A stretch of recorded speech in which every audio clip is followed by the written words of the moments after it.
تو مجھے زنجیر پہنا سکتا ہے، مقید کر سکتا ہے، لیکن میرے مقصد کو مقید نہیں کر سکتا۔ یزید تجھے پتا ہونا چاہیے ہم مختار کائنات ہیں، ہم نور الہی ہیں، ہم منبع کائنات ہیں، ہم ماقص حیات ہیں، ہم وہ ہیں کہ ہم قرآن مجید میں نور کہے ہیں۔ تجھے اتنا پتا ہونا چاہیے کہ زنجیر جسموں کو پہنایا جاتا ہے، نور کو مقید نہیں کیا جا سکتا۔ زنجیر جسم کو پہنایا جا سکتا، نور کو مقید نہیں کیا جا سکتا۔ دربار تیرا ہے، اختیار سید سجاد کا ہے، اور میں نے تیرے دربار میں اپنے بابا کی خون آلود مٹی کو دنیا کے سامنے تسبیح پڑھ کے بتا دیا کہ میرے بابا کا تو نام مٹانا چاہتا تھا، دیکھ جس مقام پر میرے بابا کا لہو گر جائے اس کی افادیت، اس کی بزرگی کی کم از کم اتنی دلیل ہے کہ تسبیح کے قابل بن جاتی ہے۔ عزیزان گر، سب سے پہلی تسبیح امام سجاد نے پڑھی، پہلا تحفہ جو امام نے دیا، خاک کربلا سے بنی ہوئی تسبیح سب سے پہلے امام سجاد نے پڑھی، سب سے پہلا سجدہ امام سجاد نے کیا۔ عزیزان گرامی، اس سے پہلے پیغمبر اسلام نے جو تسبیح اپنی بیٹی کو ارشاد فرمائی تھی، اب افضل ذکر اور سب سے بڑا ذکر جو ہے وہ تسبیح ہے جناب سیدہ۔ روایات میں ہے کہ انسان ایک تسبیح اگر کرتا ہے، ایک تسبیح پڑھتا ہے، تو خدا مند عالم اس کو ذاکرین میں شمار کرتا ہے، اس کو اپنی بندگی کا تمغہ عطا کر دیتا ہے۔ ایک یعنی سب سے بڑا ذکر، افضل الذکر کون سی ذات ہے، کون سی شے ہے؟ وہ تسبیح ہے پروردگار عالم۔ جو ہم تسبیح پڑھتے ہیں نماز کے بعد، یہ تسبیح بہت بڑا ذکر ہے، اس کو فراموش نہیں کرنا چاہیے۔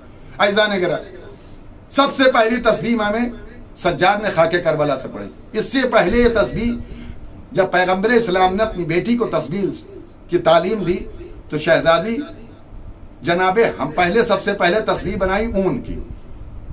اس کے بعد جب جناب حمزہ سید الشہداء شہید ہو گئے تو آپ کے قبر مبارک سے مٹی اٹھا کے لائی، اور جناب سیدہ نے اپنے ہاتھوں سے تسبیح تیار کیا، اور جب تک آپ باحیات رہیں اسی مٹی سے بنی ہوئی تسبیح سے تلاوت کرتی رہی۔ لیکن چھٹے امام کا جب زمانہ آیا تو چھٹے امام نے فرمایا میرے جد سید سجاد نے سب سے پہلی تسبیح خاک کربلا سے پڑھی، اور سب سے پہلا سجدہ خاک کربلا کا۔ امام نے فرمایا میں نے پوری زندگی اگر کوئی تسبیح پڑھی تو خاک کربلا سے بنی ہوئی تسبیح سے تسبیح پڑھی، اگر سجدہ کیا تو خاک کربلا پر کہ بنے ہوئے سجدے گاہ پر سجدہ کیا۔ امام سے پوچھا گیا مولا کیوں ایسا آپ نے کیا؟ کہا اس کی وجہ یہ ہے کہ دنیا کی دوسری چیزوں سے جو تسبیح بنتی اور خاک کربلا سے جو تسبیح بنتی اس میں بڑا فرق ہے۔ وہ فرق کیا ہے؟ کا فرق یہ ہے کہ کربلا کو اللہ نے با برکت زمین قرار دیا، کربلا کو اللہ نے جائے امن قرار دیا۔ قرآن مجید میں جس سورے میں یہ ارشاد ہوا والتین والزیتون وطور سینین وہذا البلد الامین، بلد امین سے مراد کیا ہے؟ بلد امین سے مراد کربلا اور نجف اشرف کی زمین کو مراد دیا گیا۔ کہا یہاں تو بہت سے قتل و غارت ہوتے، ہم نے کہا تمہارے خواب و خیال ہیں، یہ تمہارے تصورات ہیں، تم امن کو کچھ اور سمجھتے ہو۔ توجہ چاہتا ہوں، قتل و غارت سے بچنا جائے امن نہیں ہے، جہاں عقیدہ محفوظ ہو جائے وہ جائے امن ہے۔ جہاں عقیدہ محفوظ ہو جائے وہ جائے امن ہے، جہاں دین بچ جائے وہ جائے امن ہے، جہاں قرآن بچ جائے وہ جائے امن ہے، جہاں پیغام الہی بچ جائے وہ مقام جائے امن ہے۔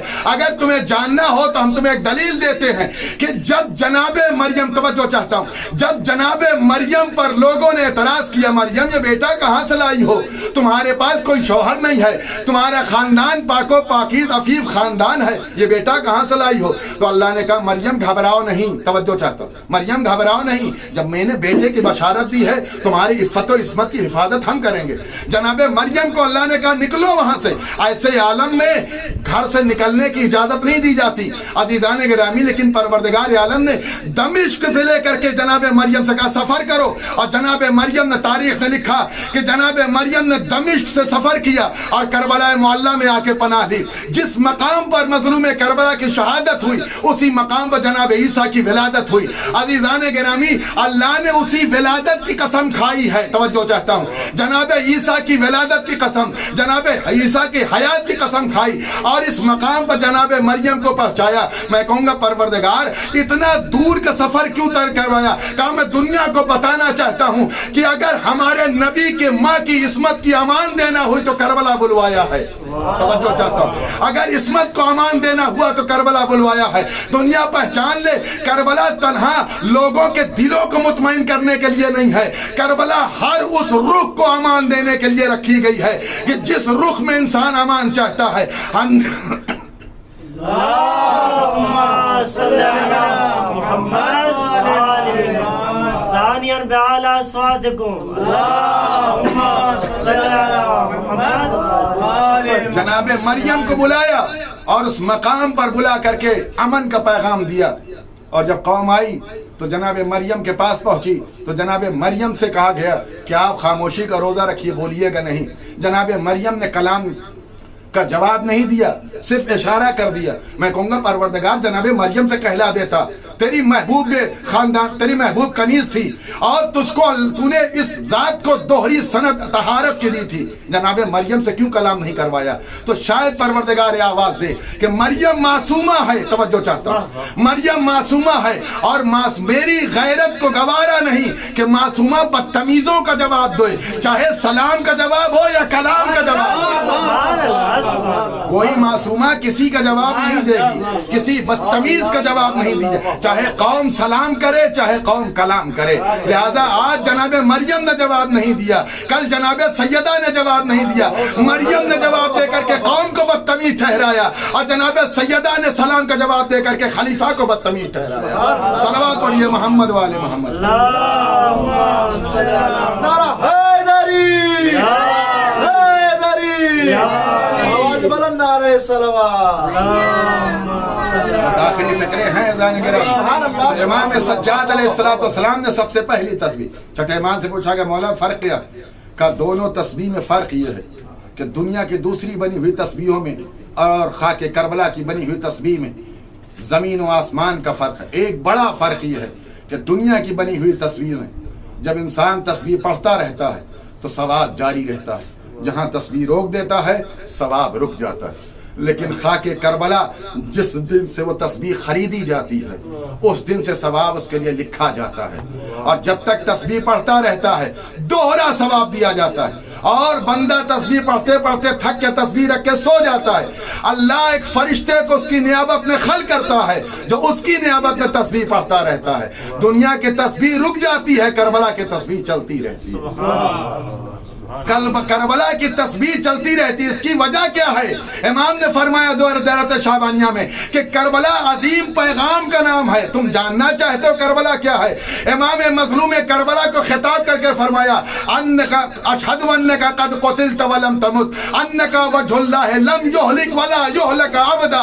اے میرے بابا حسین, آپ کو قتل تو کیا گیا لیکن آپ کو موت نہیں آئی. آپ اللہ کا وہ چہرہ ہیں جس کو نہ کل مٹایا جا سکا ہے اور نہ قیامت تک مٹایا جا سکے گا. انکا وجہ اللہ, آپ اللہ کا چہرہ ہیں. امام رؤوف کا کلام ہے, صادق آل محمد کا کلام ہے, مصحف ناطق کا کلام ہے, امام جعفر صادق کا فقرہ ہے. انکا وجہ اللہ, آپ اللہ کا چہرہ ہیں. جسم کے اندر چہرہ سب سے اہم پوائنٹ ہوتا ہے, جس میں بولنے کی صلاحیت ہو, سوچنے کی صلاحیت ہو, سننے کی صلاحیت ہو, کلام کرنے کی صلاحیت ہو, فکر کرنے کی صلاحیت ہو, سونگنے کی صلاحیت ہو. امام حسین کو چھٹے امام نے اللہ کا چہرہ خطاب کر کے فرما دیا دنیا والو آج اگر تم پہچاننا چاہتے ہو تو آؤ کربلا سے ہم تمہیں ایک پیغام دیتے ہیں. ہم نے اپنے جد کو اللہ کا چہرہ کہا ہے. یعنی کیا مطلب؟ اب قیامت کا, اب کربلا کے بعد اب جو دین پہچانا جائے گا حسین کے ذریعے سے پہچانا جائے گا. دین سوچے گا حسین کے ذریعے, دین بولے گا حسین کے ذریعے, دین دیکھے گا حسین کے ذریعے سے. انکا وجہ اللہ ولم یہلک ولا یہلک ابدا, آپ اللہ کا وہ چہرہ ہیں جس کو نہ مٹایا جا سکا ہے اور نہ مٹایا جا سکے گا. زیان گرامی, لہذا کربلا کی تسبیح کربلا کی طرح نہیں تھمے گی, اس کا فیض و کرم بڑھتا رہے گا. اس دسترخوان سے لوگ اس فیض کے اور اس سے استفادہ کرتے رہیں گے. اور دوسرا فائدہ یہ ہے کہ جب کربلا کربلا کے خاک کے بنے ہوئے سجدے گاہ پر جو کوئی سجدہ کرتا تو انسان کی دعا کو اور انسان کے سجدے کو اللہ کی بارگاہ تک پہنچنے کے لیے 7 پردوں سے گزرنا ہوتا ہے۔ جیسے ہی بندہ امام کے خاک سے بنی ہوئی اس سجدے گاہ پر سجدہ اور اپنی پیشانی کو ٹکاتا ہے، فوراً 7 حجابات ہٹا دیے جاتے ہیں۔ یہ کربلا کو وہ عظیم تحفہ امام سجاد کربلا سے لے کے چلے اور مدینے تک آئے تو ان 2 چیزوں کو فراموش نہیں کیا۔ امام نے پوری دنیا میں خاک کربلا کو بکھیر دیا۔ آؤ میرے بابا کا پیغام دیکھو، آؤ میرے بابا کے قربانی کی افادیت کو پہچانو، آؤ میرے بابا کے قربانی کی حقیقت کو سمجھو۔ تم تسبیح پڑھو پروردگار عالم کی، اس تسبیح کے ذریعے سے میرا بابا کا نام بھی زندہ رہے گا، مقصد بھی باقی رہے گا۔ یہ امام سجاد نے 2 عظیم تحفے دیے اور دونوں اپنے ہاتھوں سے، تاریخ نے لکھا کہ صحیفہ سجادیہ امام نے اپنے ہاتھوں سے تحریر کیا اور امام بیٹھے رہے، اپنے دونوں فرزندوں کو، 5ویں امام کو بٹھایا اور جناب زید کو بٹھایا، کہا میرے بچوں، میں جو دعا تعلیم دے رہا ہوں اس کو میرے سامنے لکھو اور میری مہر اس کے اوپر لگاؤ تاکہ دنیا پہچان لے کہ یہ کسی عام آدمی کا کلام نہیں ہے، اس کا کلام ہے جس کو اللہ نے معصوم بنا کے خلق کیا، منصوص من اللہ ذات کا کلام ہے۔ اور یہ دونوں کتابیں ایک جناب زید کے ذریعے سے چلی، ایک 5ویں امام کے ذریعے سے، 5ویں امام کی کتاب جناب 6 امام تک پہنچی، اور جب جناب زید کے فرزند جناب یحییٰ دمشق سے واپس آئے اور جہاں خراسان گئے، خراسان میں انہوں نے محمد بن عبداللہ بن حسن کو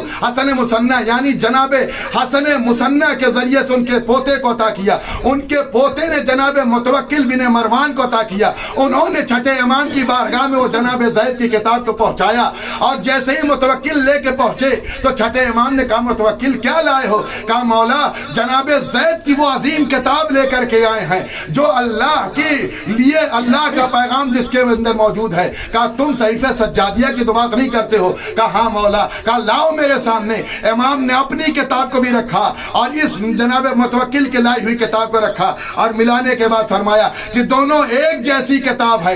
امام نے 2 نسلوں میں دے کر کے بتایا نہ ہمارا اپنا کوئی جھوٹا ہو سکتا ہے اور نہ ہمارے خاندان کا کوئی جھوٹا ہو سکتا ہے، جتنی کتابیں آئیں گی سچائی پر مبنی ہو کر کے آئیں گی۔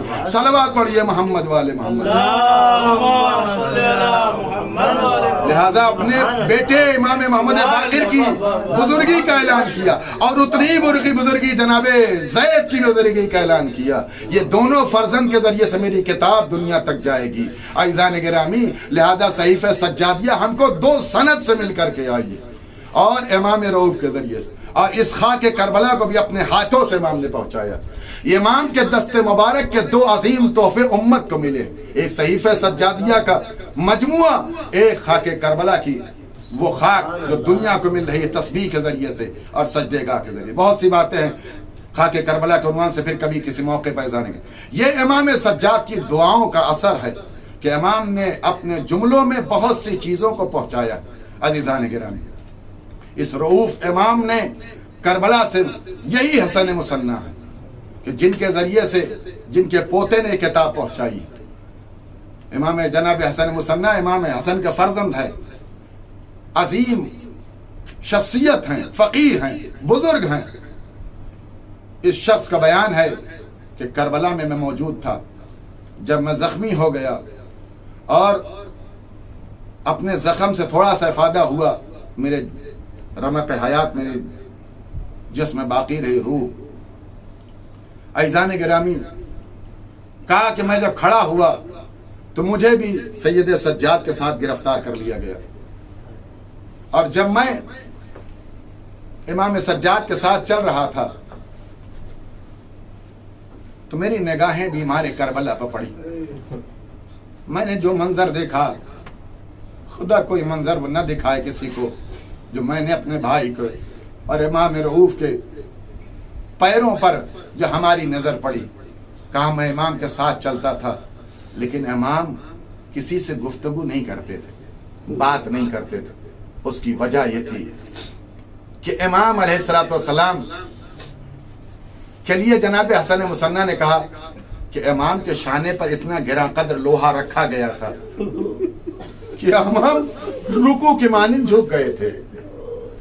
اور جب میری نگاہیں امام کے قدم مبارک پر پڑی تو میں دیکھ رہا تھا امام کے پیر میں چھالے پڑتے تھے، پھوٹ جاتے تھے اور ان سے خون رواں ہو جاتا تھا، لیکن میرا امام چلتا رہا، رکتا نہیں تھا۔ اللہ اکبر۔